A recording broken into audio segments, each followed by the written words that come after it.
on a Wednesday edition, Mr. Irrelevant, presented by Door County Distillery. I'm Alex Strouf, hanging out with you from the Gruberl offices, One Call That's All studio at the Avenue, beautiful downtown Milwaukee. Josh DiMaggio will join me in about 15 minutes from here as well. Producer Tiny Hands back at the Everlight Solar Studio in downtown Madison. We continue to approach Bears-Packers. Sunday at Soldier Field. It is Bears week, which I got to be honest with you, I'm very excited about. And we'll get to my excitement level. But I just feel like this game is going to be one of those stress-free watches for me. You know, I mention all the time, you only get a couple every NFL season, couple stress-free watches where you're watching a football game and you really have no nerves. And it feels to me like Sunday Packers-Bears may be one of those for the Green Bay Packers. We will get to all that, but first I want to check in with Tiny Hands. Tiny Hands, complete dysfunction in Dallas. We talked about it a little bit on Monday, but I do want to start here because we had the whole blind situation on Sunday. CeeDee Lamb couldn't catch a football thrown in the end zone because he couldn't see it. And then Monday at Mike McCarthy's press conference, which happened after our show, it's next to some windows, right? The sun is glaring into his press conference, and the Dallas Cowboys have some sort of blind type thing on a stick blocking the sun from hitting Mike McCarthy's eyes. I don't know if that's normally the case, if it's beautiful irony, or if that is Jerry Jones poking fun at the idea of installing blinds at AT&T Stadium. But the Dallas Cowboys in complete disarray. I believe that Jerry Jones called it a wonderful prognosis for Dak Prescott, who signed that monster contract. You okay? I mean, I'm wearing my Cowboys stuff because they're my team. What makes it even worse is the fact that I've seen people point out that when there are concerts or other things happening at AT&T Stadium, they put up curtains. So they already have them. Like, they're there. How about that? Yeah. How about that? Yep. So this doesn't have to be a problem. I'm so tired of Jerry Jones. Like, it's just every time I see him on my phone, whether it's Twitter or something on ESPN, like, I just get even more and more frustrated. And I don't know why I let that man occupy so much of my brain. I'm so happy it's basketball season. Marquette's playing decent early on. The Blackhawks are showing some sort of promise. So that's where my mind's at. Because, like, I can't care about Badger football anymore. They're a dumpster fire, too. Ugh. It's tough. Football season's been rough for me, man. Your fandom is rough. You're also a Duke basketball fan. Tough loss for them to Kentucky last night. Really good game, though. College basketball season, man. John Fanta, who's a legend in the sport of college basketball, does a ton of play-by-play studio stuff for the Field of 68 and CBS Sports. And I know he does like a bunch of Big East stuff as well. He tweeted last night during that Duke-Kentucky game, if you wait until March to pay attention to the sport, I pray for you. And I totally second that. College basketball is the best. So at least you've got that going for you. Cooper Flagg at Duke, Con Knipple, obviously, who we saw quite a bit of last year here in the state of Wisconsin. They're really good. They're going to be really good. They lose last night to Kentucky, but really fun game nonetheless. So anyway, I am feeling much better about the Green Bay Packers than you are the Dallas Cowboys, frankly. I said it Monday. I said it Tuesday. I say it again today. There is a 0% chance the Bears beat the Packers on Sunday. 0%. Obviously, mathematics tell you that's probably not quite accurate. But I'm telling you how I feel as a Green Bay Packers fan, watching the horrendous and hilarious at the same time dysfunction that is occurring in Chicago. I'm flat out telling you, I believe there is a 0% chance the Packers lose on Sunday. I just do not see a path, unless an asteroid hits Soldier Field after the Bears kick an early field goal, that the Packers lose. I do not see it happening. I will be going, to a sports book and placing a hefty wager on it. I will be higher on everything Packers related on Underdog using promo code Good Karma. I just absolutely do not see a scenario in which the Packers could lose. And I've seen the argument come across. I know people are bothered by my 0% thing. They either think I'm hexing it or jinxing it, or I'm just flat out incorrect for a number of reasons, right? Number one, Matt LaFleur hasn't been great out of the bye week. He's 2-3 after the bye week, including a loss last year. I believe it was the Denver Broncos, who the Packers played. They had an early bye, played the Broncos, I think it was week 7, and lost by, I think it was like a field goal or 2 points. So you're right about that, right? Matt LaFleur does not have the greatest track record out of the bye. However, he has a terrific track record overall after the bye. The game after, 2-3. Overall after the bye, the guy's lost like 6 games in his 5 years as the head coach. It's tremendous, especially in the month of December. I think he's only lost 1 game in 5 years in the month of December. I mean, he has his team playing their best football at the right time always, it seems, after the bye, and certainly down the stretch. And here we are mid-November. The Packers and Bears go head-to-head Sunday. That'll be the 17th. So this is about the time that the Packers really turn it on. Really turn it on. And think about the schedule they've got coming up. You need them to. You've got the Bears this weekend. You play the 49ers at Lambeau next weekend. Turn around in a short week on Thanksgiving, you've got the Dolphins at Lambeau. And the following Thursday, a week later, you go to Detroit. This ain't an easy schedule. But this is the way you start a tough schedule. And the way you continue to fight and scratch and claw and hopefully get your way back to the top of the standings in the NFC. It starts with this Bears game. It does. It starts with this Bears game right here. So I am incredibly bullish on what the Packers are going to do this weekend. I think, and we just saw this note from our friend Rob Domofsky right before we got live and jumped on with you here on Mr. Irrelevant. All 52 players are practicing today for the Packers. They have 52 players on their active roster, and the return from IR window, the 3-week window, has been opened up for rookie running back Marshawn Lloyd. Now, you hear me say 52 guys on the roster. Typically, obviously, it's 53. But the Packers have not done anything with that empty roster spot since shipping Preston Smith to Pittsburgh early last week. They're holding it for, we assume, Marshawn Lloyd, the rookie running back out of USC. And he's practicing. He was put on the IR week 2 with an ankle injury. It's the first time he's practiced since.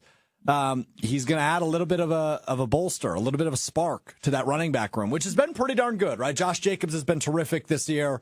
Chris Brooks has been good in his limited action outside of the drop touchdown pass against Detroit prior to the bye. And Emmanuel Wilson's been really good here in year number 2 as a Packer. So all in all, you feel good about that running back room and your 53-man roster. It looks like health across the board, with an exception to Josh Myers, who did miss that Detroit game, but he's practicing. So all in all, you got to feel really, really good about where this team is at entering Week 11 and the second half of the season here against the Chicago Bears, Hunter. As you mentioned, Matt LaFleur coming out of the bye week, was going back through the Packers' schedule and looking at who they played coming out of their bye weeks. And I think that record should have a huge asterisk on it, given the fact that 2018 and 2019, they had to play the Rams coming out of the bye. And that was when the Rams were at their peak. Then 2020, it was the Buccaneers. Like, those 3 years of losing those games, I kind of get that they lost those games. Like, it makes sense that you're not going to do well. Even with Aaron Rodgers and how good those Packer teams were, they weren't beating those 2 teams. So I just wanted to throw that out there in case fans get worried about that record. And as far as the 0% goes too, like, I asked you and Josh this, but unless Jordan Love somehow throws 4 pick sixes in this game, like, I don't see the Bears being able to score offensively enough to keep up. I don't either. And, you read some of the dysfunction, right? So since we last talked on Monday, the Bears have fired their offensive coordinator, Shane Waldron. Mark Silverman of Waddle and Silva, ESPN 1000, our sister station down in Chicago, tweets out that veteran players, aside from asking for a change at offensive coordinator, are also asking for backup quarterback Tyson Bagent to start this weekend. So veteran players within the Bears locker room already losing faith in the number 1 overall pick that was supposed to be stepping into the best situation ever for a number 1 overall pick. I mean, it is complete dysfunction. That organization is unbelievably sad. I said it on Monday. I got a text from, let's just say, a higher up at our company who is a Bears fan. He said, I do not want you to feel bad for Bears fans. So I take it back. I don't feel bad for Bears fans, although I do a little bit. Because, it was also this way for the Packers this year versus last year, right? Last year, you didn't have a ton of expectations. It was a young team. You didn't really know what to expect from Jordan Love in his first full year as the starter, and they exceeded the lack of expectations. This year, you come into the season with expectations, and so far it's been good. It hasn't been great. right? You're at a 6-3 record entering week 11, following your bye week. You're technically the 7th seed in the NFC, which has been a really good division in terms, or conference in terms of win-loss this year. But all in all, like you're in a good spot. As for the Bears, they are quote unquote in the hunt, but the way things are going, I don't know if they'll win another freaking game this year. It's been that bad for them. The level of dysfunction, players asking for Tyson Bagent, firing your offensive coordinator, the second in the same calendar year for the head coach Matt Eberflus, letting Luke Getsy go, the former Packers offensive coordinator, at the end of last season, and now firing Shane Waldron just 10 weeks in.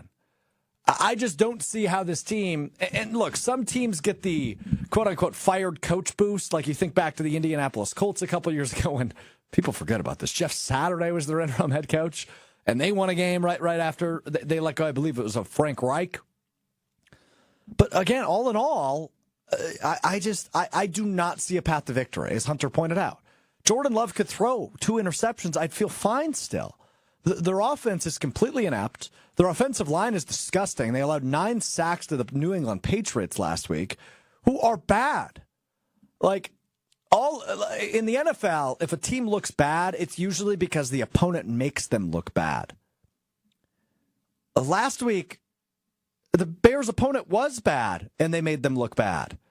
So even if you're not completely sold on this Green Bay Packers team, right? If you're still thinking, yeah, they're probably not going to make the or win the division, but they should probably make the playoffs, right? They'll be 10-7 or 11-6. So they'll probably be a 6 or a 7 seed, and they might not win a playoff game, but they'll get in, right? If that's how you feel about the Packers, I just don't see how you could be nervous about this game.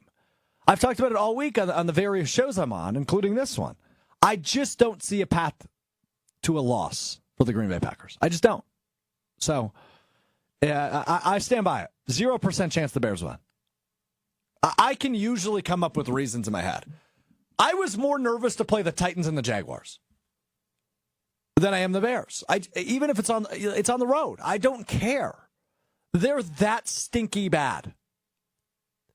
So if you have thoughts otherwise, I'd be happy to hear them on the ESPN Milwaukee, ESPN Madison YouTube chat. We'll be doing a Bucks giveaway here a little bit later in the show, so if you want to text it, I've got the text line open, 800-990-3776. If that's the route you want to go, also have you on the ESPN Madison Facebook page. I just don't see a route to losing. So that's where I'm at. I am really excited for this game, though. As bad as the Bears have been, right? Matt LaFleur is 10-0 against the Chicago Bears in his career as the head coach of the Green Bay Packers. Right now I'm 10-0 with the Bears, man, and that includes who I was about to mention, Elton Jenkins, 10-0 in his career against the Bears. When Elton Jenkins joined us on the show this offseason, I haven't seen the Packers lose the Bears in years. But yet there's still this level of excitement that I don't think I can get up for pretty much any other game. I think next Sunday against the Niners, there will, of course, be a big game feel to that. But there's just so much history and so many good memories of the Packers beating the Bears. There's just so much excitement to this game for me, still to this day, despite the fact that it has been completely lopsided and one-sided in favor of the Green Bay Packers for at least the last half decade, but really it's been the last 3 decades. It just gives me oh yeah, this is football. This is NFL football. And while I don't think the final score will indicate that it's a close game by any means, there's still some excitement to the point of, this is the oldest rivalry in football. Despite how bad the Bears are, there is still some rejuvenation for me to this rivalry. I feel as if, I feel as if the Caleb Williams injection and some of the trash talking, and the Bears having a solid defense, it's injected some new life into me. Jordan Love, of course, taking over the ownership from Aaron Rodgers of the Bears. That inserts a lot of excitement for me. So I guess I'd be curious to hear from other Packers fans on that, but I still get up for this game, man. This is still really a really exciting game, despite the fact I don't think it's going to be close. And Hunter, I know you're not technically a Packers fan, but you still stay on the pulse of the Packers. You work at ESPN Wisconsin, right? You still follow the Packers probably as closely, if not closer, than you do the Cowboys. You've seen how lopsided this rivalry is, But do you share that excitement with me, despite the fact I think this game is going to be a blowout?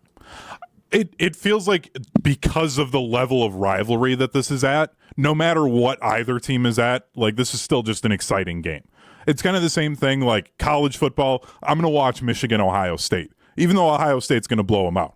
Duke, North Carolina for basketball. I'm still tuning in. Like, this is what that game is. It's reached a level with its history that no matter where these teams are at, I'm in. I'm locked in as a football fan that I'll watch it, and I'm going to stay tuned in the entire time because something crazy at some point is going to happen, and it will probably be something crazy funny that's going to happen to the Bears. So I'm going to want to watch it and be locked in on it. I'm with you. I love it. All right, let's take a break. When we come back, we'll preview the second half of the season. It feels big, man. And Adam Schefter predicting a 6-2 finish for the Packers. I'm with him on that. I think the Packers finish the season 6-2, go 12-5 on the year. I'll explain why. And can Jordan Love repeat what he did in the second half of the season last year? We will dive into all that coming up next. We also have some one word to play ahead of Week 11 in the NFL. And the Bucks get a win last night. Yeah. 3-8.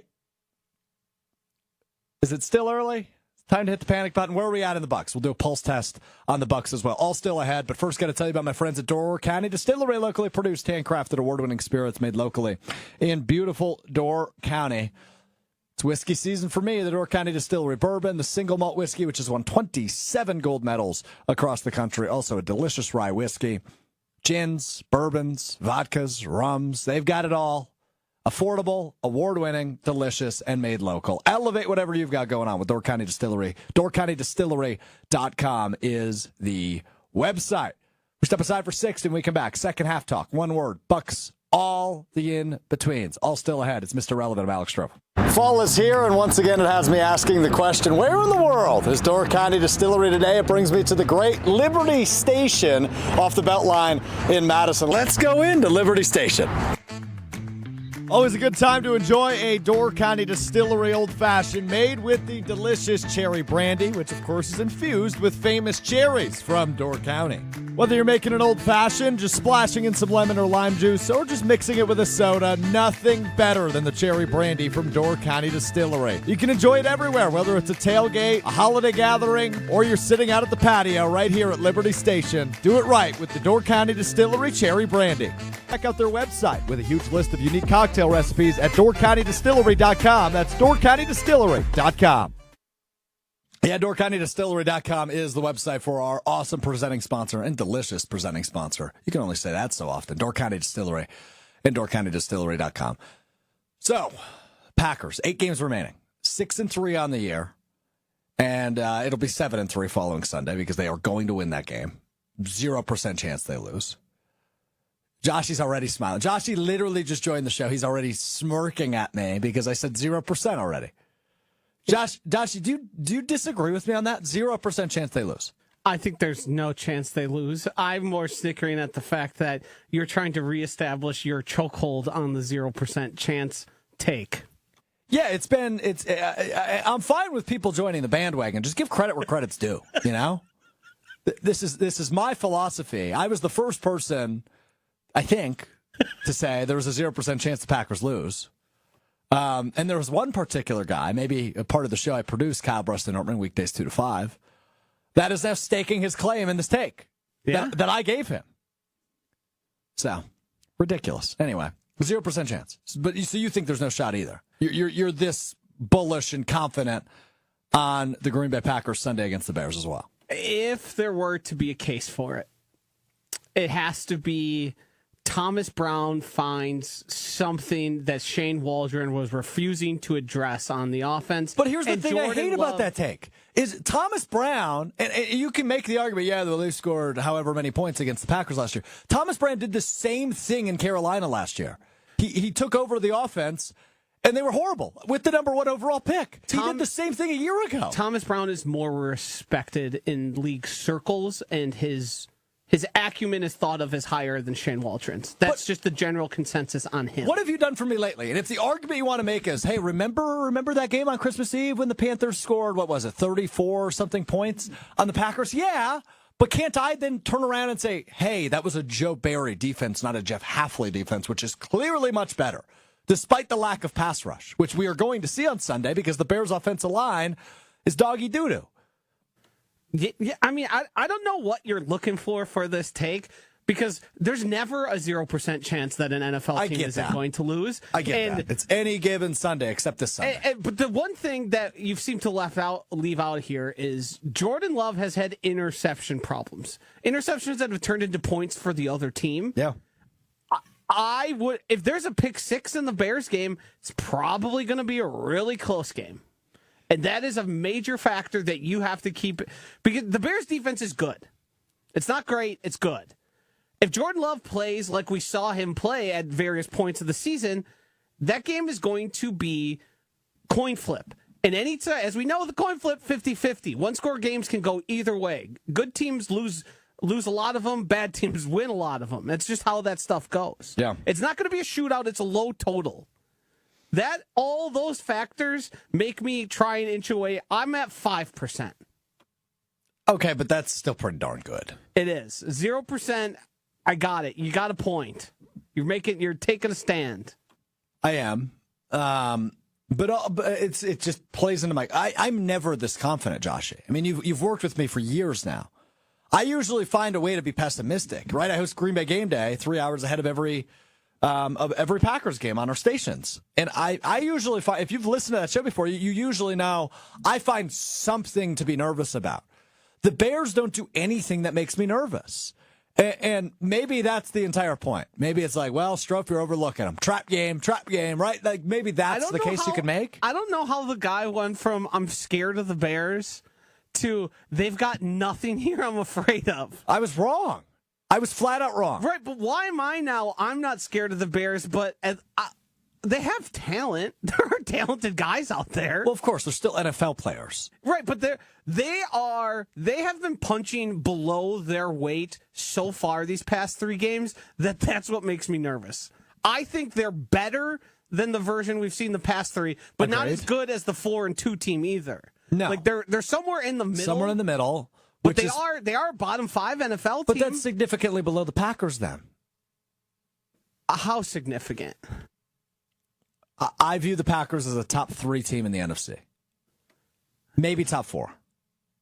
Depends how you view the Commanders, but I would put the Packers above the Commanders. I'd just buy them more in terms of championship hopes. This defense is really good for the Packers, and that's without a pass rush. I mean, we talked about it a little bit off the air. What they did to the Texans, what they did to the Cardinals, right? Teams with good offenses, they dismantled them. They made them look silly.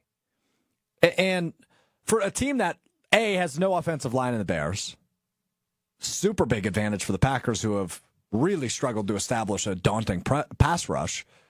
And then you couple that with an inexperienced quarterback who's prone to make mistakes. You couple that with an offense for the Packers that has seemingly every year under Matt LaFleur hit their stride in the second half of the season. Yeah, game. That's just bad after bye. He's 2-3 though, right? It's not like he's 0-5 because then maybe we have an argument there, But and last year it was the Broncos in Week 7, so that was before this team put it all together. It was a couple weeks prior to that. This team has had a game where they've put it all together this year. It was the Arizona game. I just don't see a path to victory for them. That's probably a bad thing. Hunter? Yeah, like, Josh, what do you think the Bears, realistically, what is the Bears' best path to victory? How am I being categorized as this pro Bears guy? Like, what they need to do is they run the ball with DeAndre Swift. They have 150 yards rushing. Jordan Love Love throws how many interceptions, right? Right, throws 2 interceptions. Those are games that are now at a coin flip. I don't have the level of confidence to be at 0%. I think the Bears are hapless, useless, pathetic franchise. But they still got NFL players. They still DJ Moore's still out there. DJ Moore can single-handedly change the way a game goes. DJ Moore's checked out. DJ Moore might also take a nap. Yeah, but he's checked out. Yeah, that's the thing. He's checked out. And maybe the OC changes how he operates, right? Like maybe there's some injection of energy and excitement and optimism for DJ Moore now that Shane Waldron's out.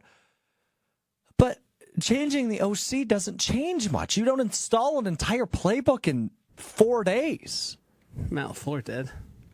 That's true. But Matt LaFleur's a little bit better than Thomas Brown. Okay, Josh, Matt LaFleur is the exception, not the rule. Like, Matt LaFleur, along with Shanahan and Reed, are probably the 3 offensive guys off the top of my head that I'm like, yep, I would believe that they could make that happen. And everybody else, no shot. But those 3 could do it. So, like, I don't think that that's a great argument there.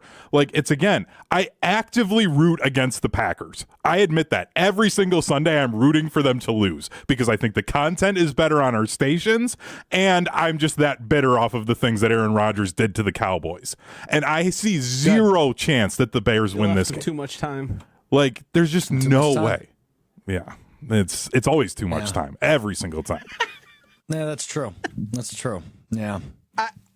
Being a 6-point favorite, I honestly felt like that should be more. I'm with you. This is going to be double digits. Mad City Brew on the ESPN Milwaukee YouTube chat. I believe Green Bay will win versus Chicago on Sunday, but I thought the same when Green Bay played the New York Giants on Monday night last year. Last year was last year, though.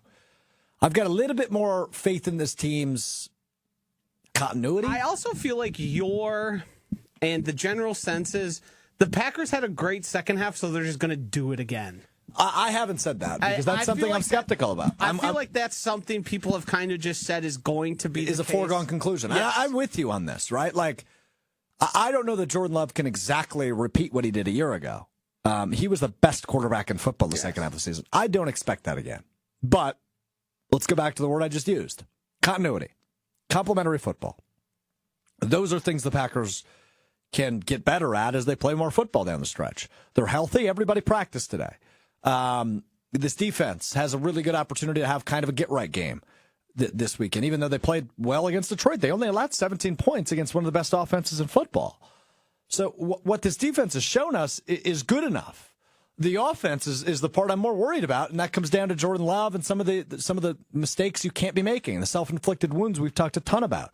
Penalties, drop passes, Jordan Love throwing interceptions. I think you can cut down on all of those things. That's technique, and for Love, that's decision-making. The drop passes, your boy Tavian Wicks got to cut down on him leading the league right now. But Love keeps going back to him. So clearly he's doing stuff right. I really think this team is going to hit a stride. Now, I don't know if I'm as confident as Adam Schefter, who said on your show this morning, 6-2. Love that. I love his confidence there. He knows a hell of a lot more about the NFL than I do. Is 5-3 probably realistic? Yeah. You know, mix in a loss to the Niners, maybe Seattle on the road on a Sunday night game, and maybe you drop both to Detroit this year. But 5-3, 6-2, it's completely realistic, and that certainly has you. I would guess probably the 6 or 5 seed in the NFC playoffs. I don't think you're winning the division. There's still certainly a chance, but. I don't think that to get back to your original point down the stretch here with 8 games remaining, I don't think they get back to what they did a year ago. I mean, that was just lightning in a bottle. We don't know what we don't know. Unbelievable football by the youngest team. But can they show their ability to play complementary football? Can their offense show the ability to put long sustained drives together and a complete 60 minutes and not turning the ball over in crucial moments like Jordan Love's done a few times this year? Yeah, I have faith in that. I'm fully prepared for a come in on Monday, and we're doing did they actually win by that much, or did the game feel like it was further than because the Packers win by 6 points? They win by 7 points. And then is that going to be disappointing? If the Packers, it's one score, it's kind of back and forth. The Packers have the edge, but the Bears are within striking distance at the end. Because that's what it feels like you're setting up for. Basically, either it's a blowout or we're hitting the panic button about the Packers. Yeah. Yeah, I'm with you. How many sacks do they need to have for you to feel good? This weekend? Yeah. Because I'm at 5.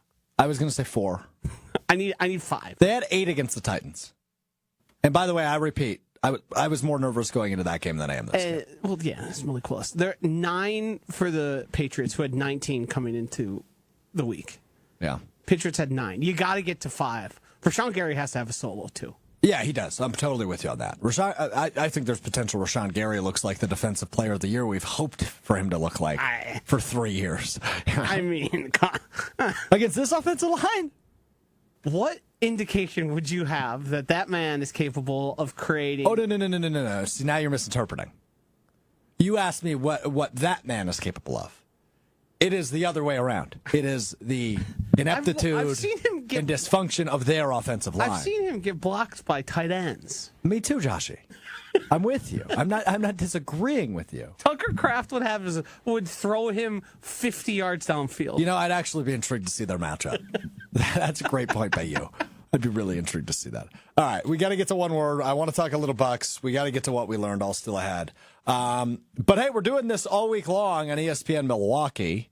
This year during the NBA's in-season tournament, ESPN Milwaukee putting Bucks tickets on the line all week long. Tune into ESPN Milwaukee and be entered into our Emirates NBA Cup Bracket Challenge.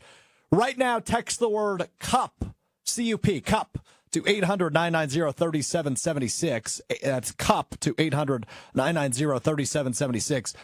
If you text it, if you're one of the first 5 people to text in the word CUP, 800-990-3776, you'll be able to pick a team in the Eastern Conference Bracket A, or A group, which consists of the New York Knicks, Orlando Magic, Philadelphia 76ers, Brooklyn Nets, and Charlotte Hornets.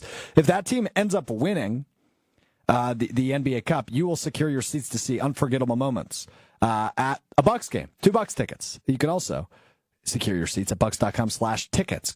Text us right now, CUP to 800-990-3776. CUP to 800-990-3776.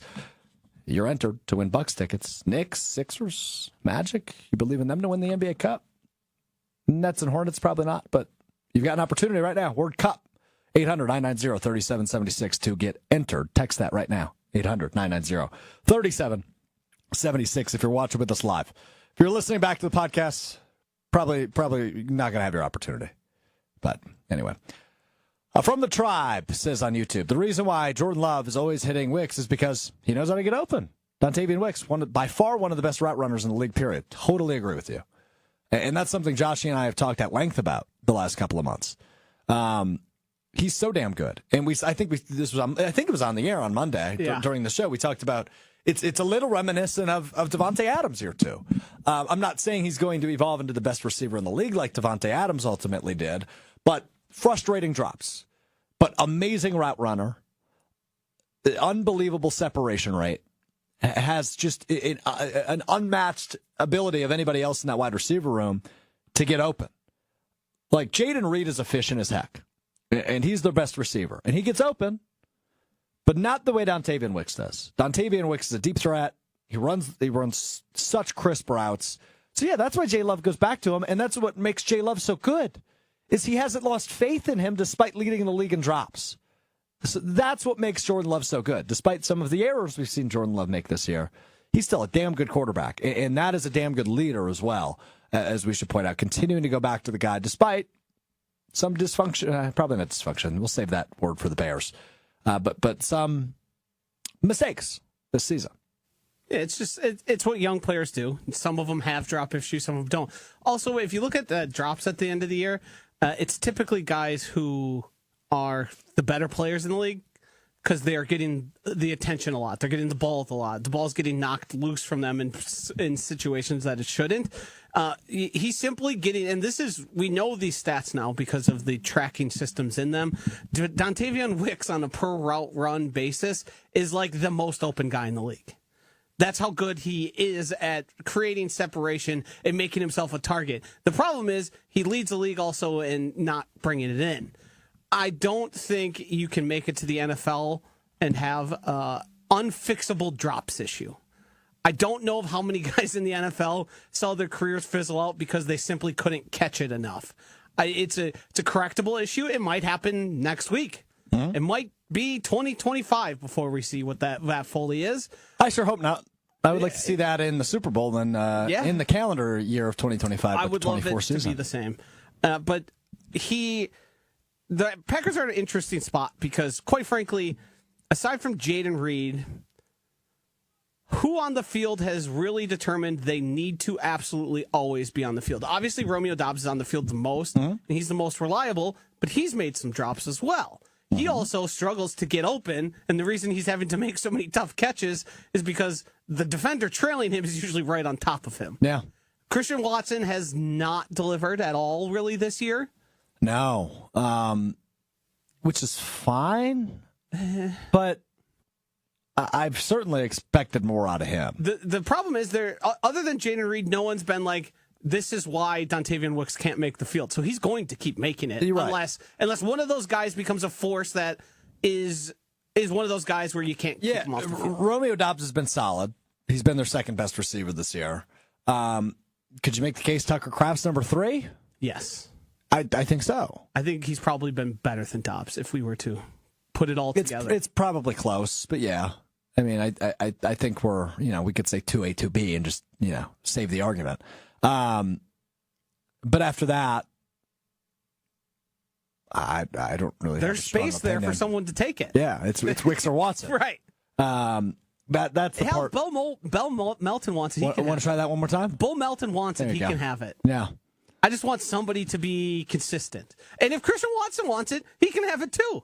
I'm not going to be preferential here. I think we're still waiting on him to pop off, Watson. I still think he'll have moments. He's too quick. He's been healthy for the most part, which is a huge step in the right direction.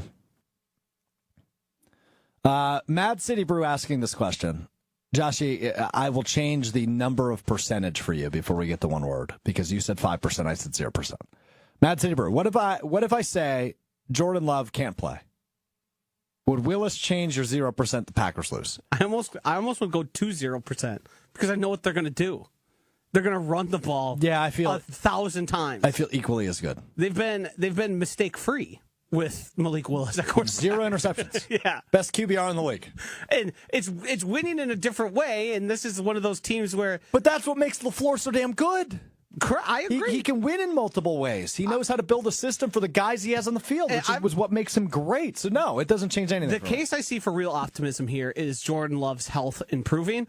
I think Tausch mentioned it, and I've been saying it basically since Jordan Love got injured. Their inability to do play action and under center stuff has totally changed the offense and made it literally less effective.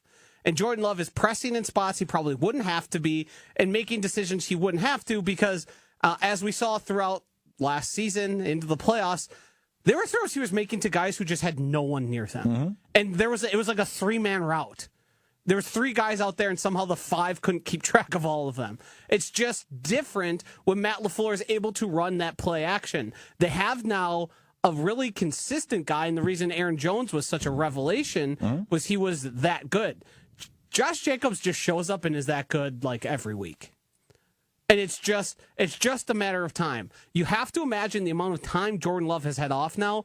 With being able to play against the Lions, that groin is near 100%. Also, along with that MCL. Like, those things have to be, like, I don't know what he's going to say in terms of his health. I don't either. But a lot of time off. And I'm sure he wasn't just sitting there eating Cheetos and drinking soda pop. No, he was at the Lakers game. Doing a jersey swap with Anthony Davis, known Packers fan. How'd you feel about that? Anthony Davis has long said he's a Packers fan. He's been to Packers games. You're good with it. It's his time off. Let him enjoy it. Yeah. I'm with you. Yeah. He's from California also, so probably went to his house or apartment he owns out there. You think he's got 2 houses yet? You think the apartment's in Green Bay? That is a good question. No, I bet he owns a house in Green Bay. Property much cheaper there than Los Angeles. It's true. Maybe a condo in Los Angeles. Yeah. Yeah, I bet he's got 2 properties. Didn't Veronica say she moved with him to Green Bay, actually? Yeah, she did. So I'd imagine they probably have a house at that point. Oh, yeah. Yeah. He got a house in Green Bay, I bet. L.A., I don't know if he's got a property out there. It's fun to speculate, though. You think he's got... Jordan Love a 2-house guy yet? I mean, he got the money. What if he's 3? Right? Like, she's got... Where'd she go to college again? Was she Oregon State? Oregon. She's a Duck. Played volleyball there. She's a Duck. Quack. Quack, quack. Who the Badgers play this weekend. Do you think they got property in Oregon? I heard it's beautiful this time of year. Who did you hear it's beautiful from this time of year? It's actually awful. What do you mean? Oregon? Yeah, it's Yeah, going to be beautiful. cold and Leaves are rainy and changing. gross. Yeah, but leaves are changing. It's a beautiful nature state. I think we're past that time. Yeah. Oh, did I miss it? Yeah, probably Okay, by it about 3 was weeks. Beautiful. Yeah. Okay, it was beautiful this time of year 3 I believe weeks ago. portions of that state turn into like a rainforest. That's why they call it the Pacific Northwest. Well, it's not why they call it No, that. has that's nothing to literally do with not. They call it the Pacific Northwest because it's the northwest portion of the United States and it's on the Pacific There Ocean. you go. Got it. Nice. Yeah. Okay. Got it. All right. We do this every week prior to the upcoming NFL week in action and reviewing some of the biggest headlines in the NFL. Hunter Vaughn writes somewhere between 10 and 15 topics for me that I have not seen. I respond to them with one word. We cleverly call it one word. So, Hunter, let's play one word. All right, I've got him up on the screen, but Edrin Cooper received votes for the top 10 draft picks of 2024 on ESPN.com. Deserved. He's been awesome. Dog. Good one. That is a good one. The Detroit Lions are second, according to ESPN Bet, for Super Bowl odds at plus 425. Just real quick before I give you my word, I assume that's behind the Chiefs. Yeah, I didn't see what their number was. Kneecaps. Anthony Richardson is back as the Colts starting quarterback. Rebound? Yeah, that's such a wacky situation. Circus. Yeah, that's a good word. The Arizona Thank him. Cardinals have won 4 in a row. Frisky. That word's banned. Try Band word, by the again. way. Sexy. Still banned.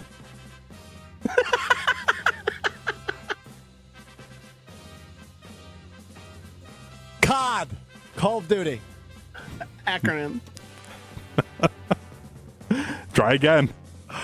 Offense. We'll take it. Thursday night football. Commanders at Eagles. Sexy. No, leader. Let's go with the word leader there. Another great game. Ravens at Steelers Sunday at noon. Yeah, that one's fun. I can't use acronyms. No. No. Cheating. Yeah, I was going to say Opoy for Offensive Player of the Year for Derrick Henry. One word, Ravens. They're going to win that game. Another great game on Sunday. 9-0 Chiefs at 8-2 Bills.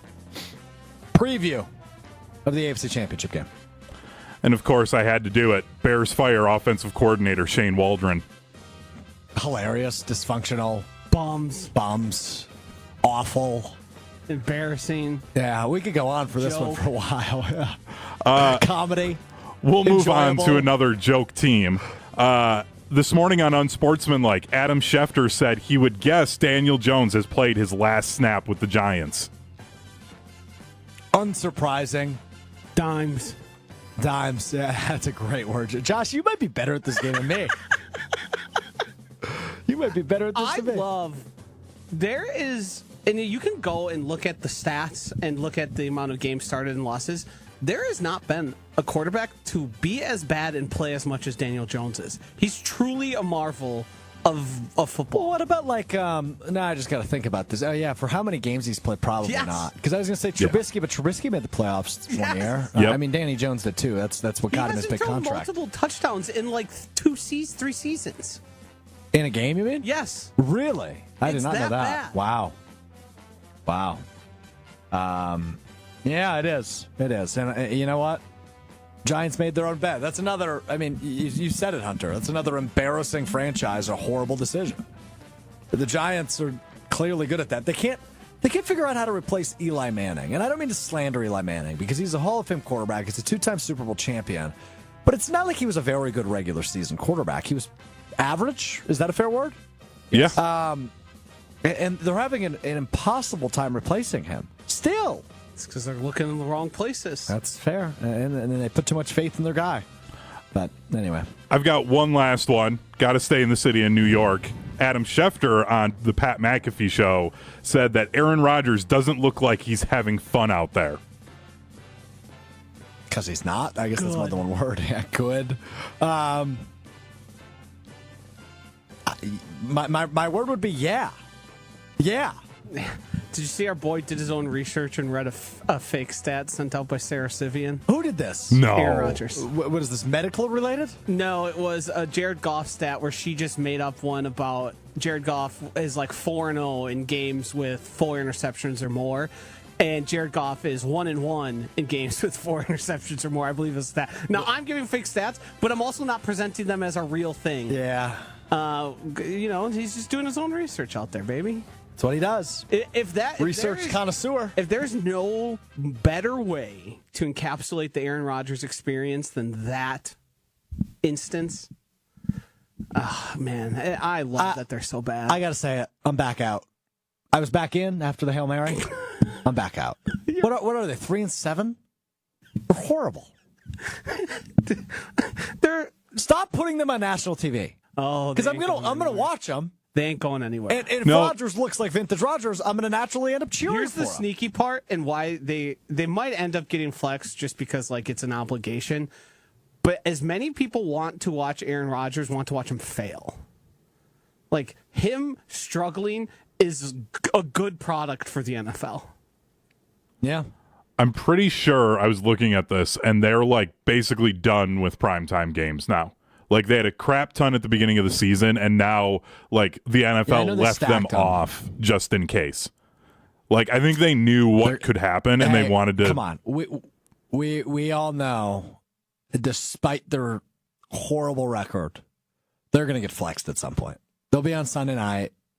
They'll be on America's Game of the Week. They'll be on something national before the end of the year.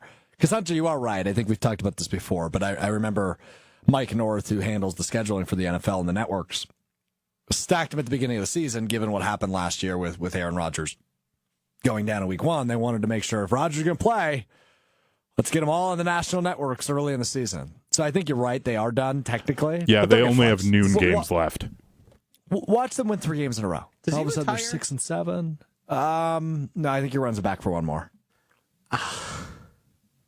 How does it get better there? They have no assets. Yeah.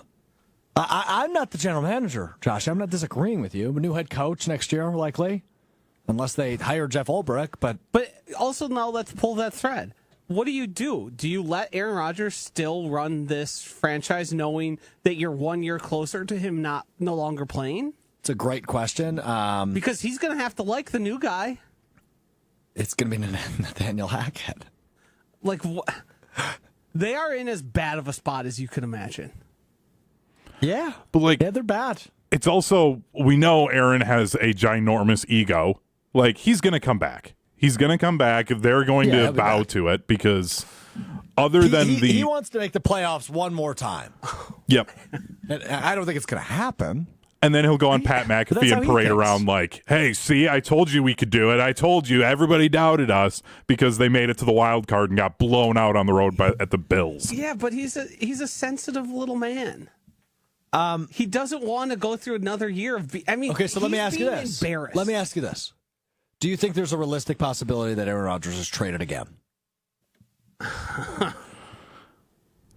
Who would take him? I don't know that.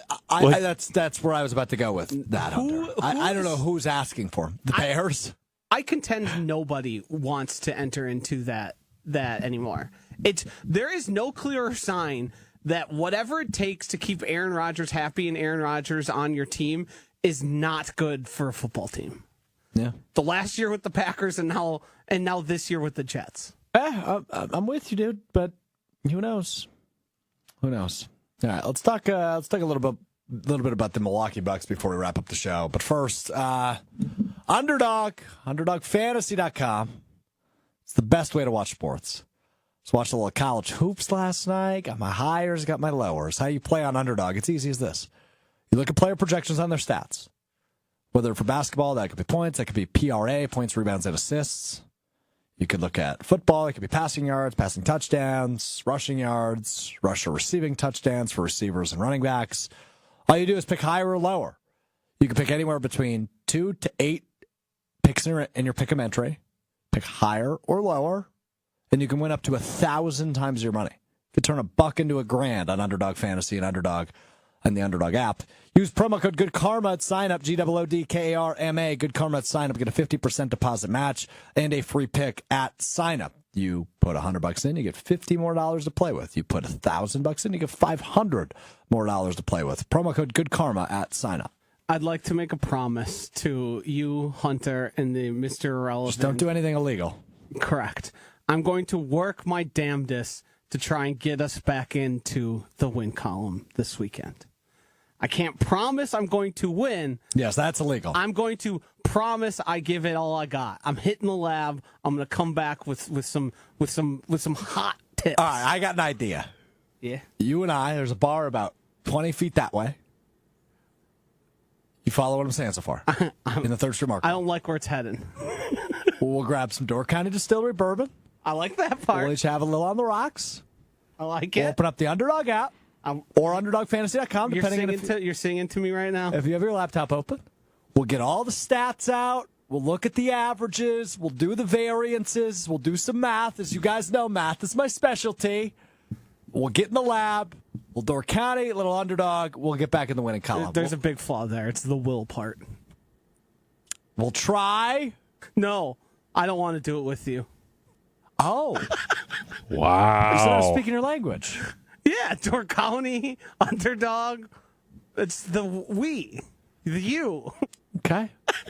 I'm not sure how to feel about that, but I guess I hear where you're coming from. Would it change your mind if I told you I got in the win column last night, college hoops? Oh. Little second half action on Kentucky and Duke. Went 3 for 3. I had to go lower on our guy Con Knipple, though, the Milwaukee area native. Yeah. That's and it was disrespectful. Right, well, it was right. 15, I think it was 15 PRA in the second half. Maybe it was 12. And he only had like 5. Higher on Cooper Flag. And then I had a lower on Kentucky's point guard and points. I love 3 how for 3. you become the guy who's whatever happening in front of you. That's the best part about Underdog. It elevates the game watching experience. I say that every time I tell you about it because it does. You're rooting for certain, especially if it's a game where you don't have like a particular rooting interest, and like it's not like you play fantasy college basketball, right? So like that is a big. And I love college hoops. I watch them all the time anyway. But yeah, it's helped enhance the game watching experience because I'm rooting for things, and it's a game within the game. Yeah, and then it puts some money in my pockets. I was gonna say I had a blast. The Badgers had the bye week, so did a college football one, sent it to the two of you. Quinn Ewers decided to have the one game all season where he doesn't throw an interception, so I was a little mad at him. But Jackson Dart helped me out by throwing one. Cam Ward and Will Howard getting 3 tutters each. It was great. Like, didn't have to watch the Badger game, was still locked in. You got personal beef? I got personal beefs with so many players who've let me down on the Underdog app, and it's not the right way to handle it. But yeah, no, it's not healthy. But you just hold on to it. Gambler is the phone number. 1-800-GAMBLER. George Pickens, I'm still mad at him. $1,600. That's right. I forgot about that. Yeah. Did you see his touchdown catch this past weekend, by the way? Yeah, of course he does it like that now. Unbelievable. He can't stop catching touchdowns and going for 1,000,000 yards. Dude, he climbed that ladder so effortlessly, and it was like this unbelievable catch, and he made it look easy. Yeah. Russell Wilson, George Pickens, interesting duo. George Pickens might single-handedly revive Russell Wilson's career. Yeah, I mean, it's perfect. He can win at the catch point like few other wide receivers in the league can. So he covers up for maybe some of maybe Russell Wilson's, deficiencies. Some might even say it's a sexy duo. Whoa. Yeah. Not so sexy as the Milwaukee Bucks record. 3-8, won their first game in the NBA Cup, the Emirates NBA Cup, which, by the way, if you text CUP right now, 800-990-3776, you have your opportunity to win some Bucks tickets. Jim has the Magic. So Knicks, Nets, Sixers, and Hornets still available if you want to see your chance to win some Bucks tickets. 800-990-3776. Just text the word CUP, C-U-P, to 800-990-3776. Opportunity to win some Bucks tickets there. But Bucks get a win in the NBA Cup game opener last night. If you don't remember how the NBA Cup works, because last year was the first year of the in-season tournament, Tuesdays and Fridays for like the next 4 weeks are only NBA Cup days. They play on the unique courts. It's group play. There's 6 groups total, 3 in each conference. The top 4 records from each conference, so the 3 group winners, and then the best record that didn't win their group, go into bracket play, and then you have an 8-team bracket, essentially. which will eventually lead to a champion. Last year it was the Lakers. Bucks got to the second round last year of the bracket, ultimately foreshadowing what their season would do, and that was lose to the Indiana Pacers in the semifinal of the in-season tournament. So anyway, that started last night. Bucks beat the, at the time, also 2-8 Toronto Raptors. The Bucks have a pretty easy schedule here until December. I think it's December 4th or December 6th, whatever that Friday is. They play the Boston Celtics again, who they lost to on Sunday. Got 11 games in between there. 6 of their next 7, so now it's 5 of their next 6, are at home, including tonight. They have a golden opportunity to turn this thing around. If they go 8-3 over those 11, so essentially 7-3 over their next 10, they're at 10-11 going on the road to Boston. Every team other than the Cavaliers, I think it's the Knicks maybe, are under 500 in the Eastern Conference. That's it. 500 or worse. Pacers are 500. Everybody else is below 500 in the Eastern Conference. So this thing's still wide open, despite being 3-8. So I'm not ready to hit the panic button, and I'm actually going to be the guy that advocates it's still early. Talk to me once we get to that Boston game, and I will probably tell you it's no longer early if this isn't a team that goes 7-3 over their next 10. But I still think the Bucks are primed for, right now, a great position to turn this around and still be alive. So that's where I stand on the Milwaukee Bucks after the win last night.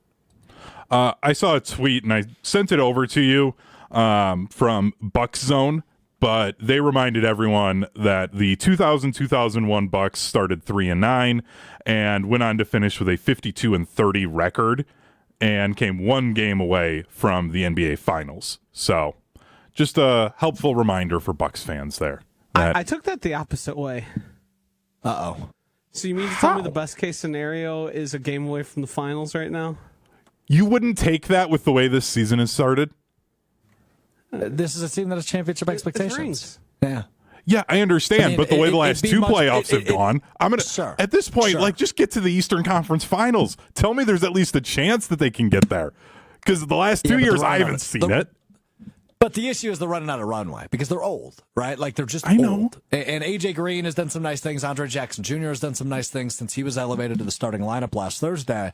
But they're still old. And while Green and Jackson are good stories, you don't have a lot of youth running around. So we'll see. Rollins had Ryan Rollins, a nice game last night until he left that game with an injury. But another good youthful piece maybe that could develop into something as the season continues to go on. But this is a team that's probably going to need to make at least a move, if not two, prior to the deadline in February. But a lot of season left. It's still early. Go 7-3 over your next 10. You're 10-11 going to Boston. I'd feel pretty darn good about that. That's where I stand on that. All right, time to wrap up the show as we always do. You learn something new today, or every day. We learn something new today. It's time now to play a little What We Learned. We start in the Everlight Solar Studio with producer Tiny Ann's Hunter Vaughn. Josh, I'm going to need you on this one as well here. This morning, driving in, I saw something for the first time. I saw a Cybertruck in the wild. Those things are even uglier in person. Yeah, like I would rather. Quite a few of those riding around the Milwaukee area. I see them quite often. Yeah, they're gross. They're ugly. They are dangerous. Are they? Oh, giant blind. Well, they didn't put a crumple zone. Most cars, when you get into accidents, they have portions of them that are made to compress. So when you're hitting a force, you're not stopping. And they didn't properly do that. So they are roving death machines. Oh, that's a way to put it. So not only are they ugly, they are extremely dangerous. Yeah, and it also gives off your, like, it's a that guy energy. Oh, big time. Yeah. Big time. Yeah, no doubt about that. Yeah, you're trying to be too flashy. Like, okay, well, go ahead, Hunter. Well, I was just going to say, like, when I was in high school, my dad bought a PT Cruiser, and I had to drive that thing around for a while. And, like, I would rather go back to driving that than ever drive a Cybertruck. I would agree. I would judge someone less in a PT Cruiser. Yeah. Like, I'd rather have a Volkswagen Beetle. Like, really? ESPN Milwaukee had one? Yeah, hell yeah. Hell yeah. Wow. They still make those? I don't think so. No.